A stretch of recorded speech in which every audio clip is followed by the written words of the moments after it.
أهل البدع والأهواء، أهل البدع العقائدية وأهل البدع السياسية. أنا أقول بيننا وبينكم السلف، بيننا وبينكم الكتب، كان فيقول البدع بيننا وبينكم.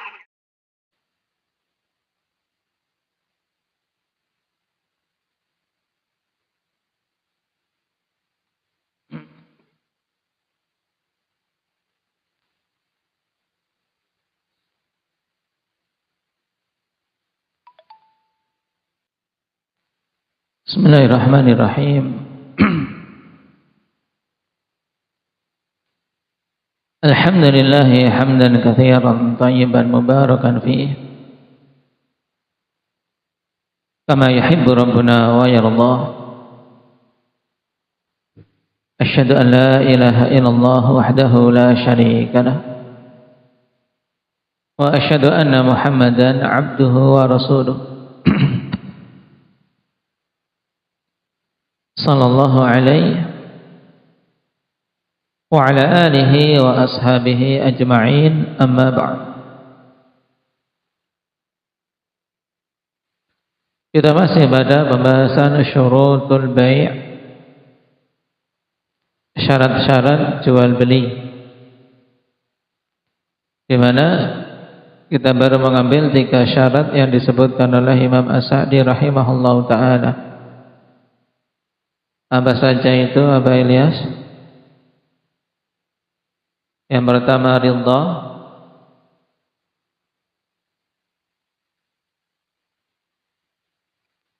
nah, yang kedua tidak ada gharar,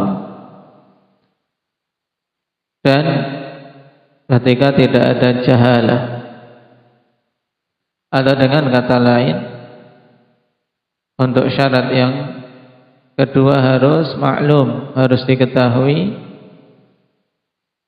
barang dan harganya. Ini nafiyul jahalah. Tidak boleh ada jahalah, maksudnya barangnya diketahui, harganya juga diketahui.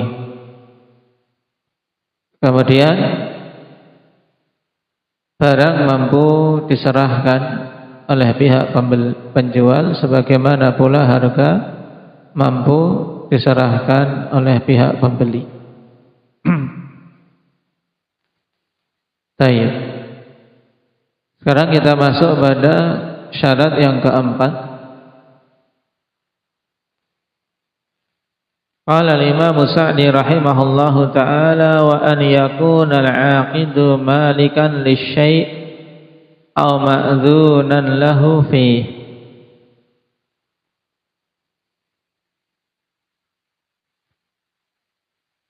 Dipersyaratkan untuk pihak yang membuat akad itu memang memiliki sesuatu yang akad dibangun padanya, atau dia diizinkan. Baik. Dan ini syarat yang keempat yang diungkapkan juga dengan ungkapan lebih mudah. Perhatikan dalam catatan kaki. Wa hadha huwa syaratur rabi' wa huwa an yakuna al-ma'qudu 'alaihi milkan lil 'aqid aw ma'dzunan lahu bit tasarrufi fihi waqtal 'aqdi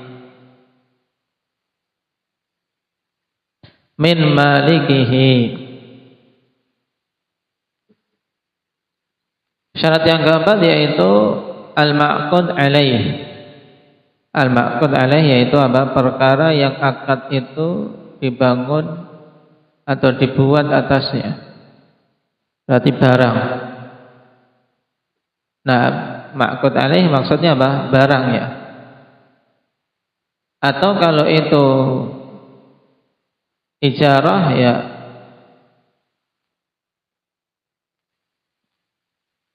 manfaat dari barang yang mau diijarahkan, yang mau disewakan. Ini ma'qud alaih, yaitu perkara yang dibuat akad atasnya. Nah, perkara itu memang milkan lil aqid, memang milik dari pembuat akad. Atau kalau bukan miliknya, dia itu ma'dzunan lahu bit tasarruf, atau dia diizinkan untuk berbuat pada sesuatu yang akad itu dibuat atasnya ketika pembuatan akad dari pemilik aslinya. Kal wakil, misalnya seperti wakil yang diserai untuk membuat akad jual beli. Au ma'dzunan lahu minasyar'i, atau dia diizinkan untuk tasarruf pada barang itu dari syariat. Memang secara syar'i dia diizinkan. Kawali shaghir, seperti wali anak kecil, wali anak yatim. Nah, yang menjadi wali anak kecil, maka dia boleh untuk mewakili si anak ini dalam apa? Dalam melakukan akad. Wa nadhiril waqf, juga nadhir waqaf. Nah, pada ungkapan ini akhwan ditunjukkan bahwasanya di antara syarat jual beli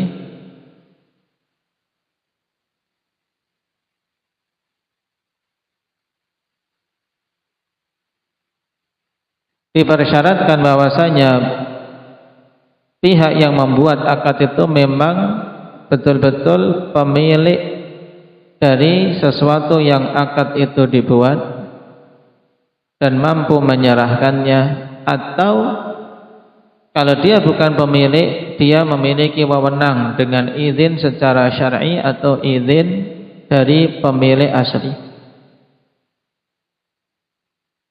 Nah, dan orang yang diserai izin ini atau yang menduduki kedudukan pemilik akhwan, secara umum ada 4 jenis yang bisa dibagi jadi 2, yaitu yang diserai atau diberi izin oleh pemilik itu sendiri, seperti wali, atau seperti wakil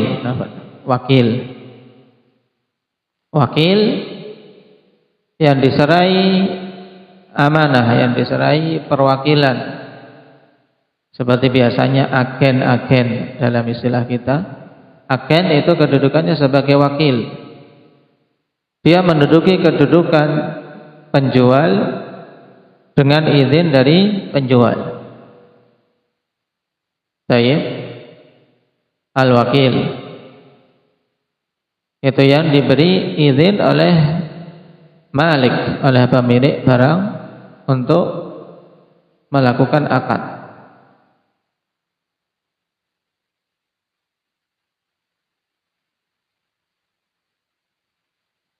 Kemudian al-wasi, yang kedua al-wasi, yaitu orang yang diwasiati. Orang yang diwasiati ini juga mendapatkan izin dari apa? Dari pemilik. Yaitu seorang yang diberi izin untuk berbuat pada suatu barang setelah kematian orang yang mengizinkan. Berarti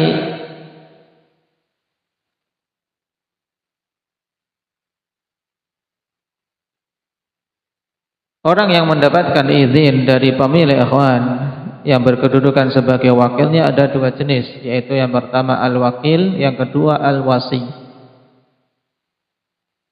Kalau wakil ketika masih hidup, dia diserai urusan, kamu jualkan barangku. Ini wakil. Ini ketika hidup. Adapun wasi, orang yang diserai wasiat. Ini nanti kekuasaan atau izin itu dia dapatkan kalau orang itu sudah meninggal. Misalnya nanti kalau aku sudah mati, kamu saya serai pengurusan untuk apa? Mengatur toko, jual beli toko Dia bukan pemilik, tapi diberi wasiat. Nah, bedanya wakil, kalau wakil ketika masih hidup, dia langsung bisa apa? Bisa melakukan apa yang menjadi perkara yang diizinkan, sedangkan wasi itu kalau sudah kematian yang mengizinkan. Kemudian jenis yang kedua, apabila izinnya itu dari syariat, menduduki kedudukan pemilik dengan izin dari syariat. Itu ada dua jenis juga, yaitu wali, seperti wali anak yatim,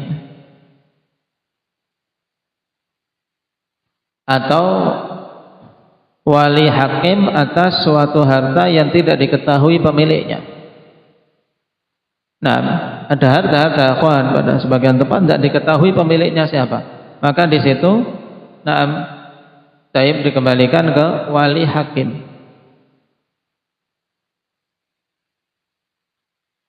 Dan dijaga. Ini yang memberi izin syariat.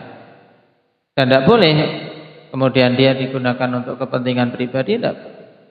Karena kedudukannya dia sebagai wali yatim, ya dia boleh tasarruf dengan harta anak yatim, tapi demi kemaslahatan anak tersebut. Kemudian yang kedua, nazirul waqaf. Nazir waqaf yang diberi izin oleh syariat untuk tasarruf pada harta waqaf. Misalnya harta waqaf berupa sawah. Nah, diberi izin tasarruf untuk menjualnya, walaupun bukan miliknya.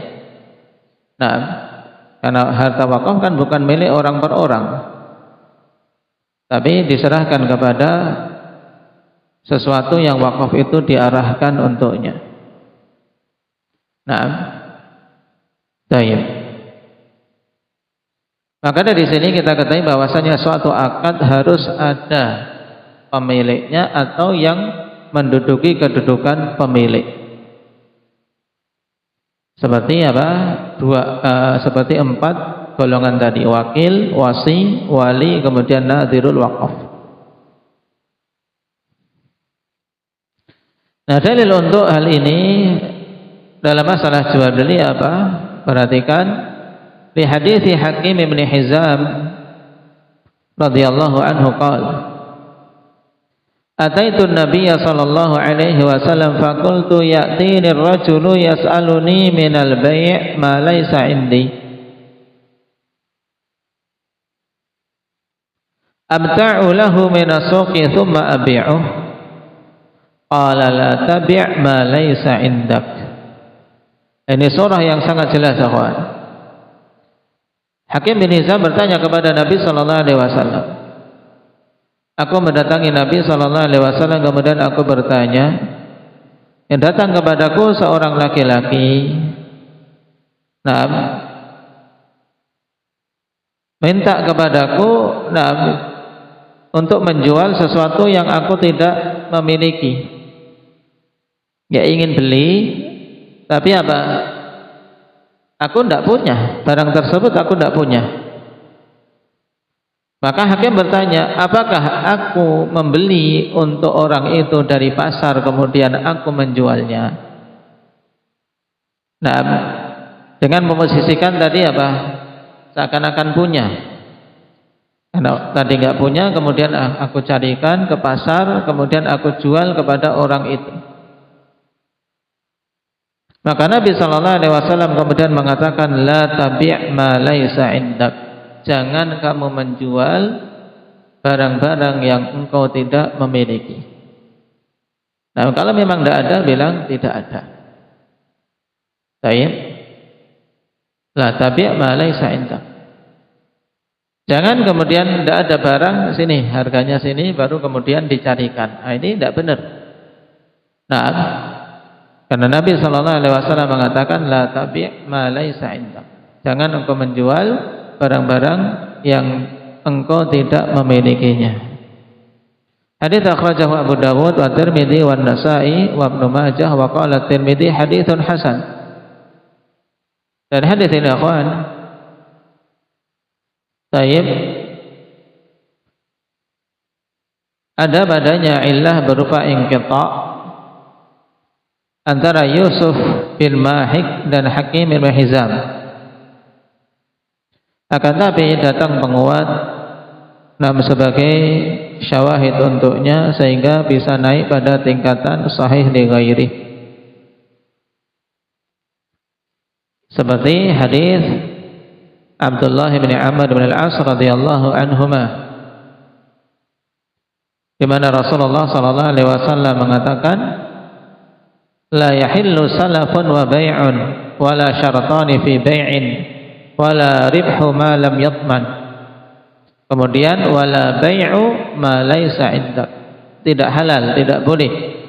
Kemudian menyebutkan beberapa bentuk jual beli yang kemudian di akhirnya adalah wala bai'u ma laisa indak, tidak boleh untuk menjual sesuatu yang tidak engkau miliki.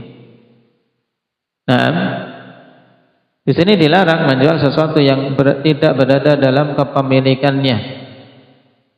Nah, atau tidak berada di dalam kekuasaannya, atau juga tidak boleh menjual sesuatu yang dia tidak memiliki kemampuan padanya. Kenapa? Karena padanya gharar. Nah, tidak memiliki kemampuan untuk menyerahkan kepada pihak pembeli. Ini masuk juga pada wala bai'u ma laisa indak. Dan telah mensahihkan hadis Syalbani rahimahullahu ta'ala dalam Al-Irwa, demikian pula Syekhuna Yahya hafizahullahu ta'ala dalam Tahqiq Sunan Shaghir.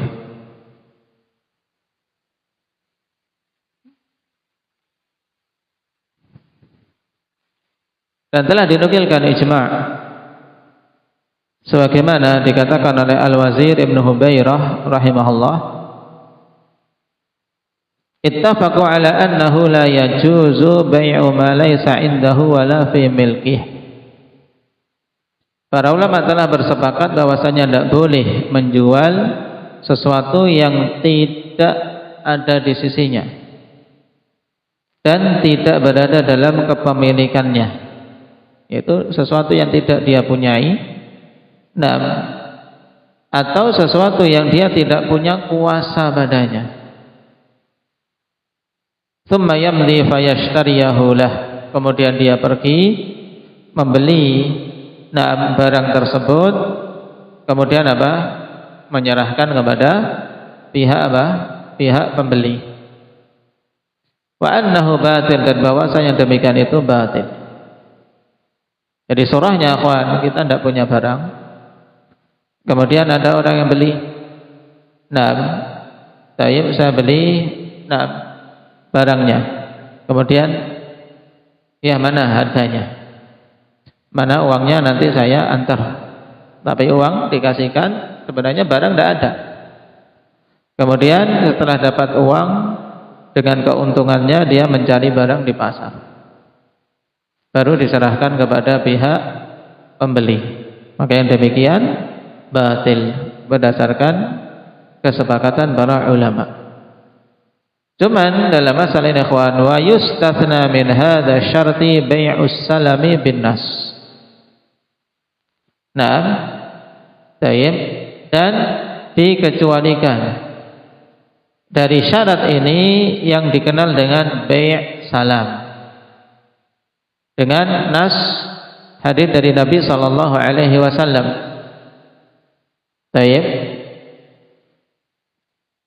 Fahuwa bai'u ma'dumin wa laysa 'indal ba'i'. Di mana bai' salam ini adalah menjual sesuatu yang yang ma'dum, yang tidak ada, yang tidak ada pada penjual. Barang tersebut tidak ada saat ini pada penjual. Tapi diperbolehkan akhwan, dikenal dengan bai'u salam dengan syarat-syaratnya. Dengan syarat-syaratnya. Maka kapan saja seorang tidak punya barang, tapi kemudian melakukan proses jual beli dengan proses salam ini, bai' salam. dan terpenuhi syarat-syaratnya, maka boleh. Nah, dan nanti akan ada pembahasannya pada babnya. Kama sayati bayanuhu fi babihi insyaallah taala. Nah, sebagaimana akan datang penjelasan pada babnya tentang bai' salam. Yaitu di halaman 136 pada babus salam, yaitu bai'u syai'in ghaibin muajjal bi thamanin hadir, dengan syarat-syarat yang ditentukan dalam syariat ikhwan. Tayyib, memiliki 7 syarat tambahan dari syarat jual beli secara umum. Tayyib,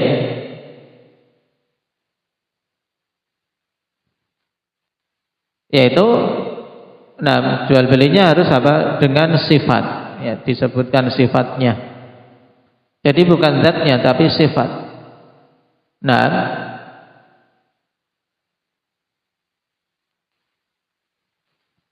Kemudian waktu. Waktu penyerahannya kapan? Kemudian harga atau bayaran diberikan saat itu, sudah diberikan di awal.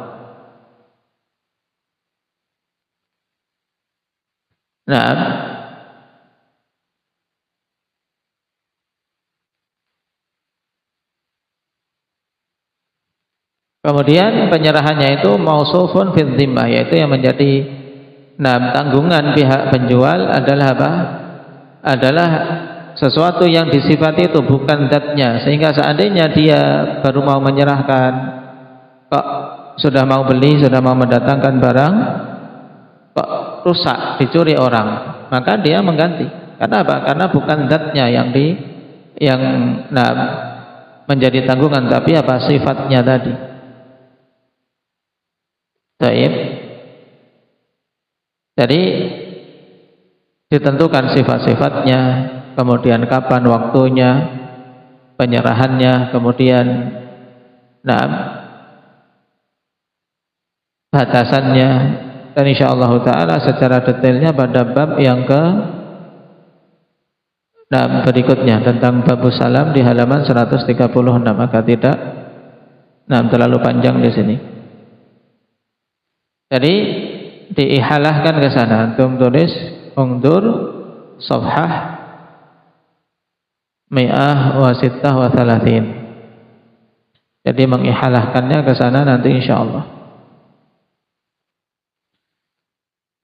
Jadi kesimpulan untuk syarat yang keempat ini, intinya pada dasarnya untuk jual beli tidak diperbolehkan seseorang menjual sesuatu yang bukan miliknya, menjual barang yang bukan miliknya. Dan kepemilikan ini,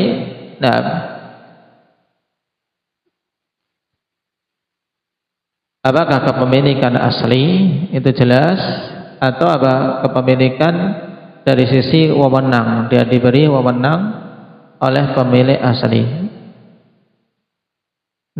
Yang dirinci menjadi 4 jenis tadi: wakil, kemudian wasi, kemudian wali, dan nazir waqaf. Barakallahu fikum walhamdulillahirabbil alamin.